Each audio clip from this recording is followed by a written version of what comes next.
have a mind that is open to everything and attached to nothing.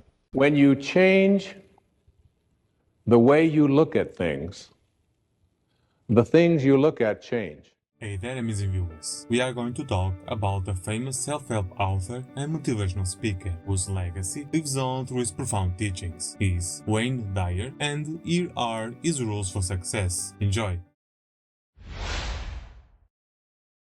In my mind, as I think about this idea of getting what you really want and being able to attract it into your life,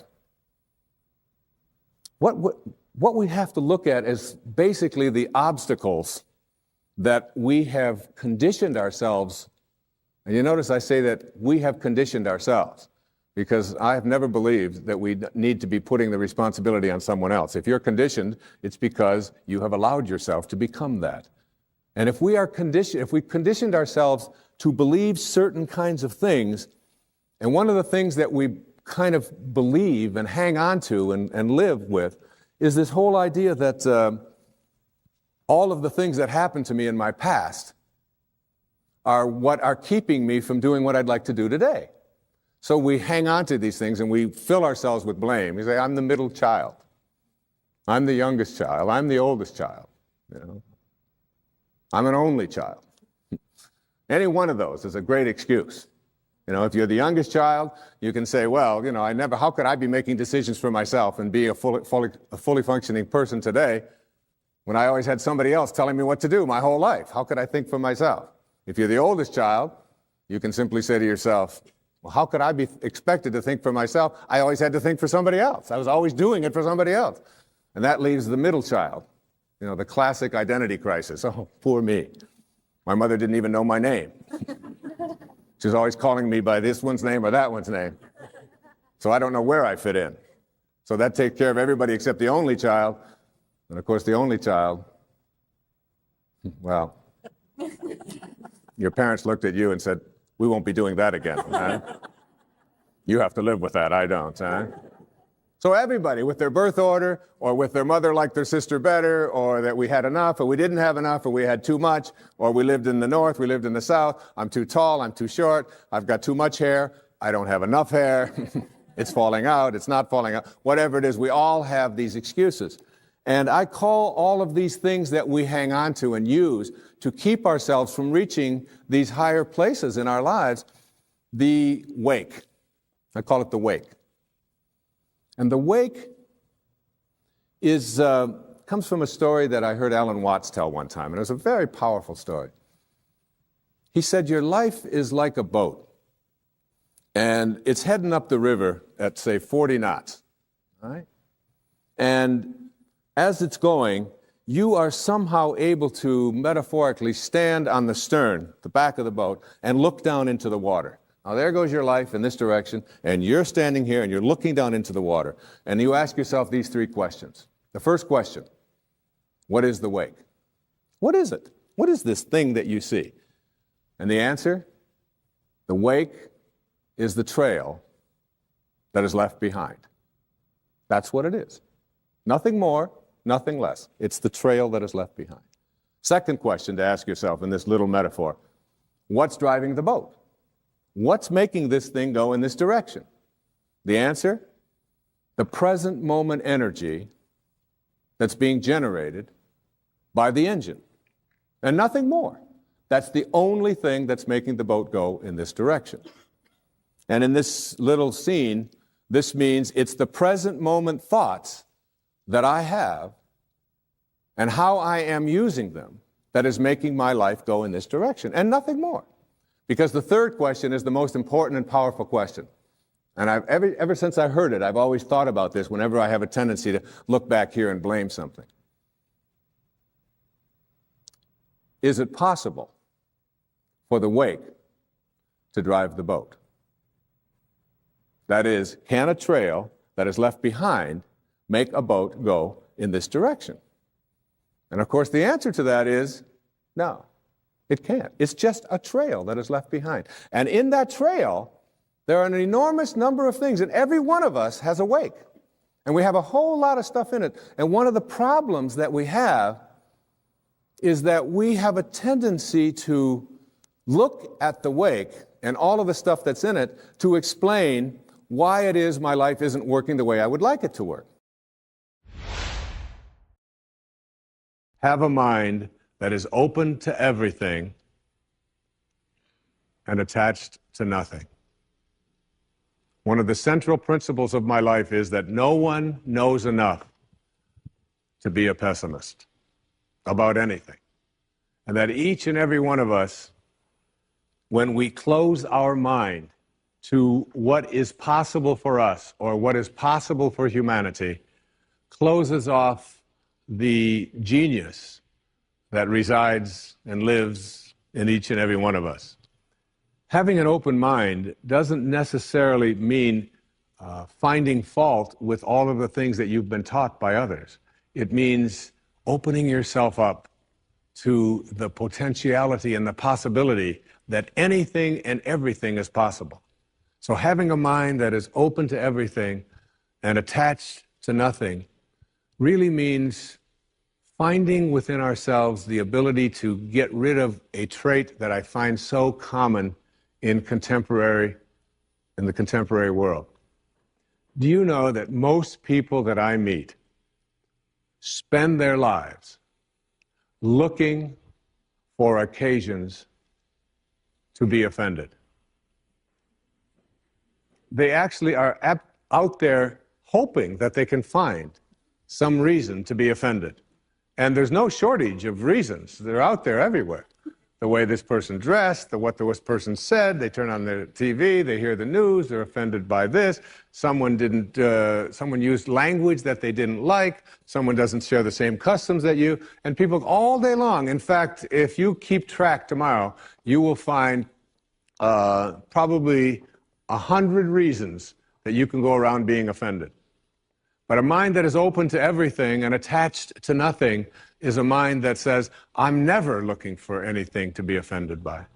And that whatever anybody else out there has to say, my response to that is, that's an interesting point of view. I've never considered that before. The second thing that the ego teaches us is that who I am is not only what I have, but who I am is what I do, what I accomplish. And so we spend a big hunk of our lives believing that the way that we become, quote, successful, happy, fulfilled, self-actualized, whatever it might be, is on the basis of what I accomplish, what my resume looks like, how many promotions I get. And so we send our children off to school and we ask them to learn to identify themselves on how much they get and what they accomplish. Your grades become more important than what it is that you are studying.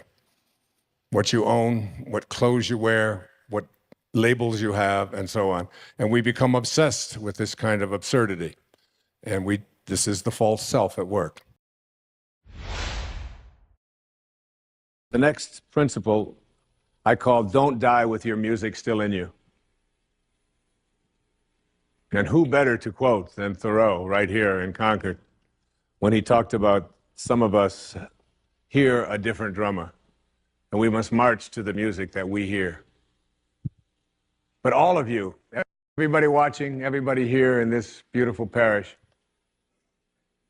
all of you have some music playing. And all of you have a heroic mission. There's no accidents in this universe.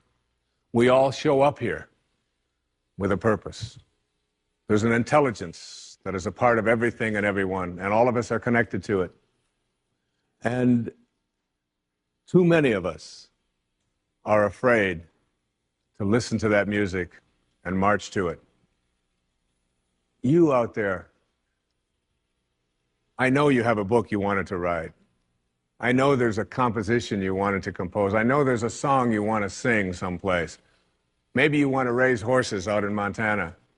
Or maybe you want to open up an ice cream shop on Cape Cod. Who knows what it may be. Maybe you just want to travel and see the world. Maybe you want to go into a relationship with someone, but you've been afraid to, but your heart says it's the right thing to do. All of us feel something.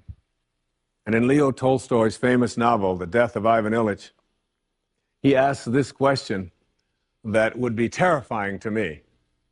He says, as he has his accountant from Moscow lying on his deathbed, contemplating the horror of this question, what if my whole life has been wrong? I've known what my music is. It's playing right now. As I stand here in front of you with these cameras and in this place, and as I sit down and write my books and tell the world what I know are my truths, I feel always completely on purpose and fulfilled. And no time will I ever come to the end of my life and say, what if my whole life has been wrong? Whoever you are, whatever that music is, however distant it may sound, however strange, however weird others may interpret it to be, don't get to the end of your life and know that you're going to leave and not have it played yet. Don't die with your music still in you. When you change the way you look at things, the things you look at change. Albert Einstein once observed that you have the most fundamental and major decision that you have to make in your life is this: do I live in a friendly or a hostile universe? Which is it? Is it a universe that is filled with hostility and anger and people wanting to hate each other and people wanting to kill each other? Is that what you see? Because when you see the world that way, that's exactly what you will create for yourself in your life. This is from great scientific minds. And the interesting thing is that this is not just a clever play on words, that when you change the way you look at things, the things you look at change. It's actually a very scientific thing, and I'm going to show you that in just a moment. I'd like you to imagine the following scene. You're in your house. You've got your car keys in your hand. The lights go out. Power failure. You can't see a thing. You stumble around in your living room and you drop your keys. And you look around for a moment and you realize that you're never going to find them in the dark. But you look outside and you notice that the street lights are on. So in your mind, a light bulb goes off. I'm not going to sit around here in the dark and grope around looking for my keys when there's a light on outside. I'm going to go out here under the street light and I'm going to look for my keys. Why are you laughing? This makes a lot of sense. So you're out here and you're groping around and you're looking for your keys and you're looking and your neighbor comes along and says, "What happened, Wayne?" "Well, I dropped my keys." "Oh, I'll help you look for them." And the two of us are now down here looking for our keys and looking. Finally, he says to me, "Excuse me, but where did you drop your keys?" "Well, I dropped them in the house." He said, "You mean to tell me that you dropped your keys in the house and you're looking for them out here in the streetlight? Doesn't make any sense." And I said, "Well, it doesn't make any sense to grope around in the dark when there's light out here."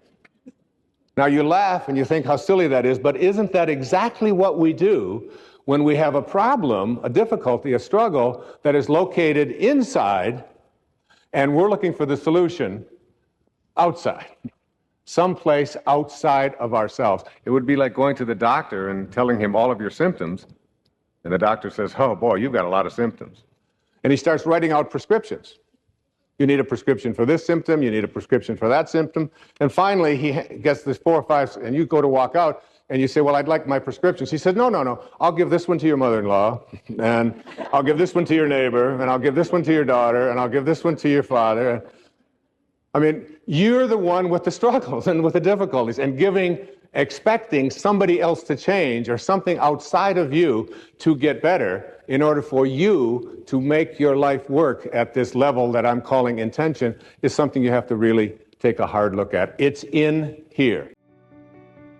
Thanks for watching. I hope that you had a good time. See you in the next one.